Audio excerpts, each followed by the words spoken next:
சிலுவையில் மாண்ட என் நேசருக்கு ஈடுண்டோ?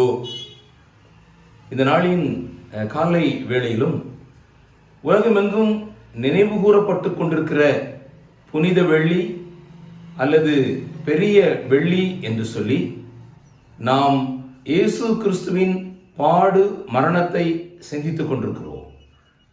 இயேசு கிறிஸ்துவினுடைய பாடும் மரணமும் ஏன் உலகமெங்கும் நினைவு கூறப்பட்டு கொண்டிருக்கிறது என்பதை நாம் கண்டிப்பாக அறிந்தே ஆக வேண்டும். உலகத்தில் ஏறத்தாழ 220 நாடுகள் இருக்கிறது.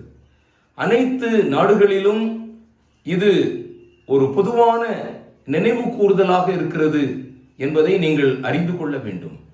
கிறிஸ்துவுக்கு பின் கிறிஸ்துவுக்கு முன் என்று சரித்திரத்தை இரண்டாக பிரித்த இந்த கல்வாரி நாயகனான கர்த்தராகிய இயேசு கிறிஸ்துவினுடைய சிலுவை மரணம் இன்றைக்கு உலகம் முழுவதும் மிகப்பெரிய தாக்கத்தை ஏற்படுத்தி இருக்கிறது. சிலுவையில் மாண்ட என் இயேசு போல் வேறு நேசர் உண்டோ? இந்த நாளின் காலை வேளையிலும் வேதத்திலிருந்து ஒரு சில பகுதிகளை நான் உங்களுக்கு வாசிக்கிறேன். யோவான் எழுதின சுவிசேஷம் 18ஆம் அதிகாரம் 29 முதல் 31 வசனங்கள்.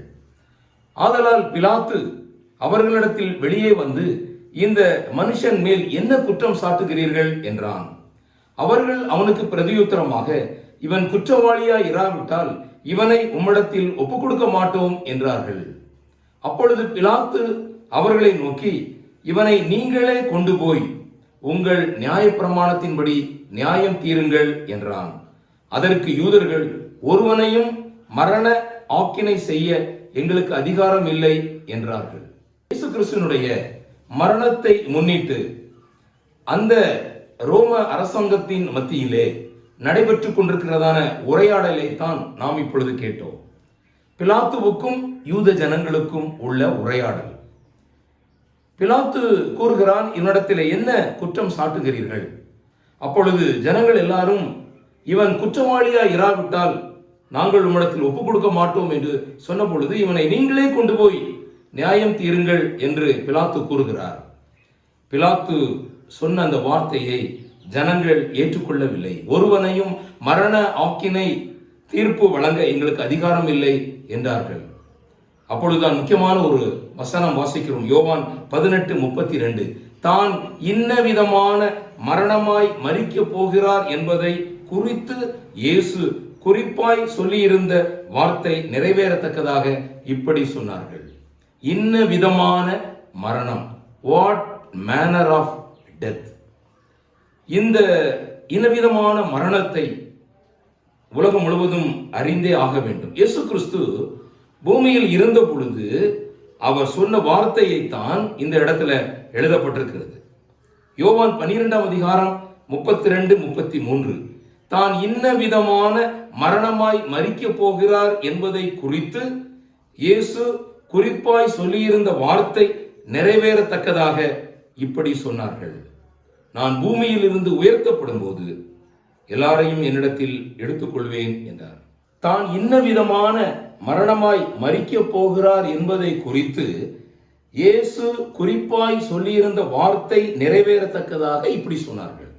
இயேசு என்ன வார்த்தை சொன்னார்? தான் இன்ன விதமாய் மரிக்க போகிறேன்.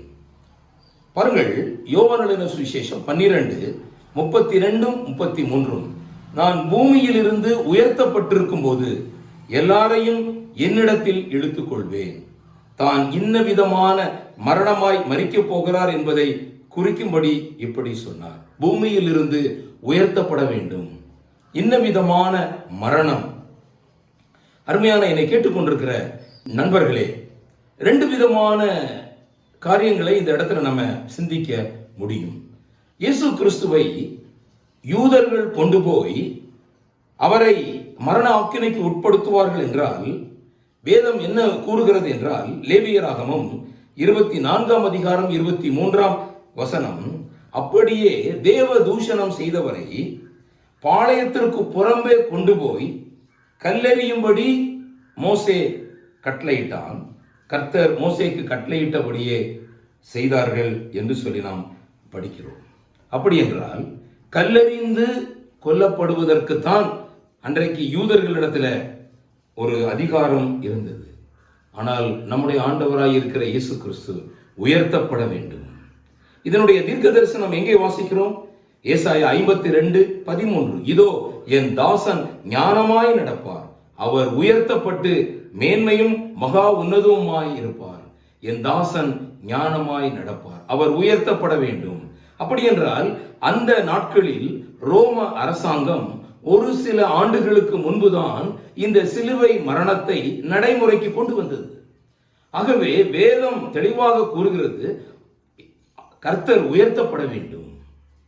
இதை நாம் இன்னும் ஆழமாக நாம் சிந்திப்போமானால் யோவான் எழுதின சுவிசேஷம் 3:14-15 சர்ப்பமானது மோசேயினால் வனாந்தரத்தில் உயர்த்தப்பட்டது போல மனுஷகுமாரனும் தன்னை விசுவாசிக்கிறவன் எவனோ அவன் கெட்டு போகாமல் நித்திய ஜீவனை அடைம்படிக்கு உயர்த்தப்பட வேண்டும். இது ஏறத்தாழ 3000 ஆண்டுகளுக்கு முன்பு உரைக்கப்பட்ட தீர்க்க தரிசனம். அது ஒரு நிகழ்வு. மோசே வனாந்தரத்துல ஜனங்கள் மடிந்த பொழுது ஆண்டவர் மோசேயை நோக்கி சொன்ன வார்த்தை தான், சர்ப்பமானது மோசேயினால் வனாந்தரத்தில் உயர்த்தப்பட்டது. நாளின் காலையிலே இன்ன விதமான மரணம், ஆண்டவருடைய மரணம் பூமியிலிருந்து உயர்த்தப்பட வேண்டும். நான் உயர்த்தப்படும் போது எல்லாரையும் இழுத்துக் கொள்வேன் என்று வேதம் கூறுகிறது. அதனால இந்த உயர்த்தப்பட்ட மரணம் தான் இன்றைக்கு உலகம் முழுவதும் அவருடைய மரணத்தை நினைவு கூறுவதற்கு அது ஒரு சான்றாக விளங்குகிறது. பேதுரு அப்போஸ்தலன் தன்னுடைய அப்போஸ்தலர் நிருபத்தில் கூறும் பொழுது சொல்லுகிறார், அப்போஸ்தலர் 2:33, அவர் தேவனுடைய வலது கரத்தினாலே உயர்த்தப்பட்டார். ஆண்டவராயிருக்கிற இயேசு கிறிஸ்து இன்றைக்கும் உயர்த்தப்பட்டிருக்கிறார். அவருடைய அன்பை நீங்கள் புரிந்து கொள்ள வேண்டும் என்று சொல்லி நாங்கள் விரும்புகிறோம். அதனால்தான் சிலுவையில் மாண்ட இயேசுவை போல வேறு நேசர் உண்டு.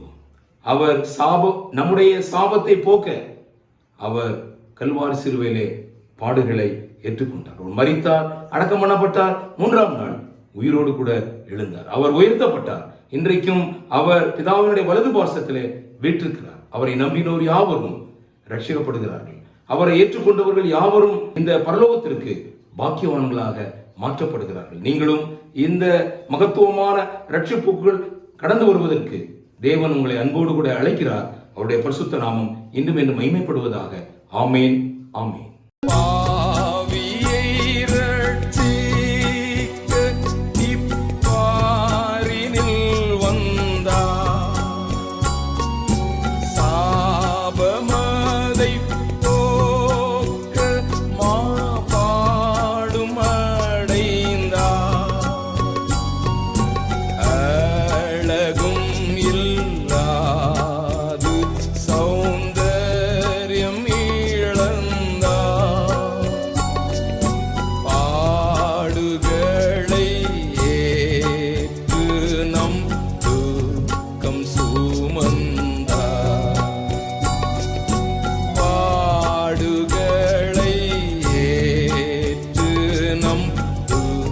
comes